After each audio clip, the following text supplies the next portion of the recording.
Welcome to Kiki's Talk Buffet. Let's talk it out. Welcome to the deep dive. We're here to basically distill key insights from interesting sources for you. And today, we're diving into Rich Dad, Poor Dad. It's got some, well, pretty contrasting ideas about money and life. It really does. And the whole setup is quite unique, isn't it? The author learns from two father figures. Yeah, two dads with completely different philosophies and ultimately very different financial outcomes. One was highly educated, PhD and all that, Right. but struggled financially. Right. And the other, an eighth-grade dropout who, well, became a millionaire. It's fascinating because it's not just about education level, right? Both were successful professionals, earned substantial income. Exactly. But the end result was vastly different. One left millions, the other left mostly bills. Which sets up this core conflict, this, clash of beliefs about money, about education. Absolutely. Think about their core sayings. The educated dad often said, the love of money is the root of all evil. A common sentiment, yeah. But the rich dad, he flipped it. He said, the lack of money is the root of all evil. Wow. That's a really stark contrast. One sees money itself, or the love for it, as the problem, Potentially corrupting, maybe? while the other sees the absence of it as the source of problems. Stress, lack of opportunity, Imagine hearing both those viewpoints growing up. It forces you to actively compare them, doesn't it? you can't just passively accept one way of thinking. You'd have to choose your own path. And that really leads into a major point in the book. Financial education mostly happens at home. Uh-huh. Not really in schools, Schools teach academic skills, professional skills, which are important, obviously. of course. But they often miss teaching, financial literacy, how money actually works.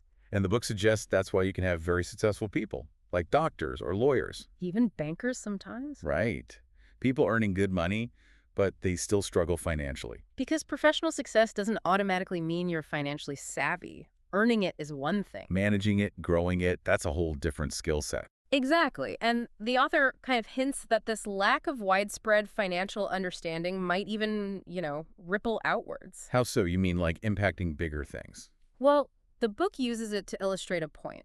If many people, maybe even leaders, don't grasp basic financial principles, debt, assets, liabilities, it could contribute to, say, vulnerability towards wider economic problems, like national debt, perhaps. It raises questions. So it's less about blaming individuals for national debt, more about showing how a lack of financial education could be a factor systemically. I think that's the idea. It also touches on the future, like what happens with Social Security or Medicare if large parts of the population aren't financially self-sufficient? It's a sustainability question, really. Yeah, it poses some big questions about relying solely on those systems without improving personal financial literacy. Okay, let's shift to something really concrete from the book, the language we use, the I can't afford it versus how can I afford it distinction. Ah, yes, that's a big one. The rich dad apparently forbade saying, I can't afford it. Forbade it. Why? His reasoning was that it just stops your brain. It's like hitting a wall. End of thought process. Okay, I see. It's a statement of limitation. Exactly. But asking, how can I afford it? That's different. It's a question that opens things up. It forces your brain to work, to look for solutions, to get creative. It exercises your financial mind. So it's not necessarily about buying everything you want. No, not at all. It's about the mental exercise, like going to the gym for your body. This is like mental gymnastics for your wealth. That's a great analogy, building that financial muscle. Precisely. And this difference in thinking showed up in other areas too, right? Oh, yeah, definitely. Taxes, for instance. Right. For the poor dad, taxes felt like a punishment, something negative. Whereas the rich dad saw them more as a responsibility. A responsibility, yeah. Something to be managed smartly, legally, but not necessarily something to just resent. That framing makes a difference in how you approach it. It does. And think about career goals. Poor dad. Find a secure job. Climb the ladder. The standard advice. Rich dad. Think about creating jobs. Maybe even buying a company. Completely different scale of thinking. Employee mindset versus owner or entrepreneur mindset. Exactly. Or even their reasons for wanting wealth. Poor dad sometimes saw kids as, well, expensive. A financial burden, almost. Rich dad saw his kids as the reason to become rich. A motivation. That's powerful. And the way they talked about money. Polar opposites. Poor dad. Talking about money is rude, maybe vulgar. A taboo topic at the dinner table. Rich dad encouraged talking about it, saw it as vital knowledge. And risk. Poor Dad, avoid risk at all costs. Play it safe. Rich Dad. Learn to manage risk. Understand it, don't just fear it. Okay, and the house example is classic. Poor Dad's biggest asset. Rich Dad called it a liability. Which confuses people, right? Right. But it's about cash flow in the book's definition. Exactly. Does it put money in your pocket regularly or take money out? The house you live in takes money out, mortgage, taxes, upkeep. So in that specific framework, it's a liability, not an income-generating asset. Correct. Even paying bills showed a difference. How so? Poor Dad paid bills first, often leaving nothing for himself or for investing. Made everyone else first. Rich Dad, while ensuring obligations were met, understood prioritizing investing, sometimes paying himself first, strategically managing cash flow, maybe paying others last. Interesting. It reflects a different sense of control, maybe. Perhaps. And reliance, too. Poor Dad looked for security from a company, the government, an entitlement package. Expected that safety net. Rich Dad pushed for total financial self-reliance. He rejected that entitlement mentality, saw dependence as weakness. Which ties into saving versus investing too, I guess. Yeah. Poor Dad likely focused more on saving small amounts. Rich Dad focused on investing to make money grow significantly. They're writing resumes versus writing business plans. One is about getting a job, the other about building a business or an investment portfolio. Different objectives entirely.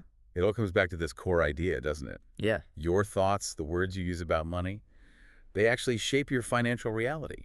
Absolutely. The book really drives that home. Poor Dad saying, "I'll never be rich." Became a self-fulfilling prophecy, sadly. Well, Rich Dad, even when things were tight, would say, "I'm a rich man. Rich men don't do that," or whatever. It was an affirmation. And that distinction he made, being broke versus being poor. That's key. Broke is temporary, he said. A situation. But poor? Poor is more of a mindset, almost eternal if you don't change it. It's about your attitude, your beliefs. Not just the number in your bank account. Right. And you see it in those other statements, too. Poor Dad types might say, "Oh, I'm not interested in money," or "money doesn't matter." Trying to seem above it, maybe? Perhaps. But Rich Dad was direct. Money is power. A tool.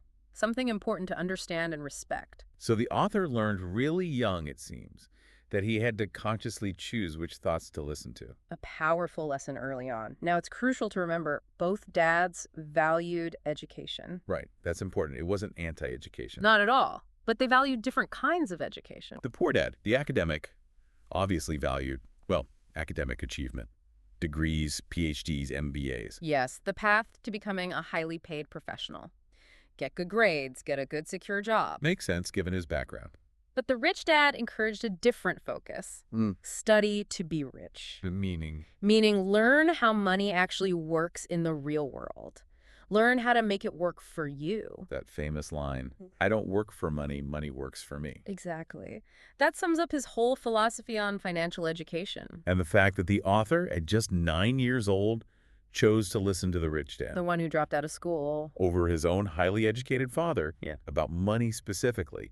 That says a lot. It shows he saw something practical, maybe more relevant to wealth building, in the rich dad's advice, even at that age. The book then brings in Robert Frost's poem, The Road Not Taken. Yeah, as a kind of metaphor for his life choice. Choosing the path less traveled by. Right. Choosing to follow the rich dad's unconventional financial advice, even though it meant diverging from his highly educated poor dad's path. And the book suggests this wasn't an easy choice. It had, like, real emotional weight. Definitely. Choosing one father's philosophy over the other, especially when it came something as fundamental as money and life path, was likely painful, but ultimately defining. It shaped everything that followed. And this education from the rich dad, it wasn't, a weekend course. No, it was long-term. 30 years, the author says. A long apprenticeship in financial thinking. Which really underlines that financial intelligence isn't just about getting rich quick. It's a process. A way of thinking developed over time. It's presented as a form of power, really. Understanding money gives you options, control, that just having money without understanding doesn't. And just thinking positively isn't enough either, according to the book. Right. Positive thinking helps, but you need the actual knowledge, the financial literacy, to make it work. Otherwise, it's just wishful thinking. So the core of the book, those 6 lessons learned over 30 years, they're not magic formulas. No, the book frames them more as guideposts, foundational principles to help you navigate your own path to wealth, especially in a world that's always changing. Okay, so wrapping this up, The heart of Rich Dad, Poor Dad is really this stark comparison. Yeah, two father figures, two completely different mindsets about money and how that shaped the author's entire life and understanding. It really pushes you, the listener, to think about your own beliefs, doesn't it? Where did they come from? Uh-huh. Which voices have influenced your thinking about money, education, risk, all of it? The book really champions consciously choosing your philosophy, not just, inheriting it without question. So the final thought for you to mull over is this. When you think about money, which father's voice do you hear more often in your head? The cautious traditional one or the unconventional risk-managing one? And what might be the long-term implications of listening primarily to that voice? Maybe it's time for your own deep dive into what you truly believe about building wealth.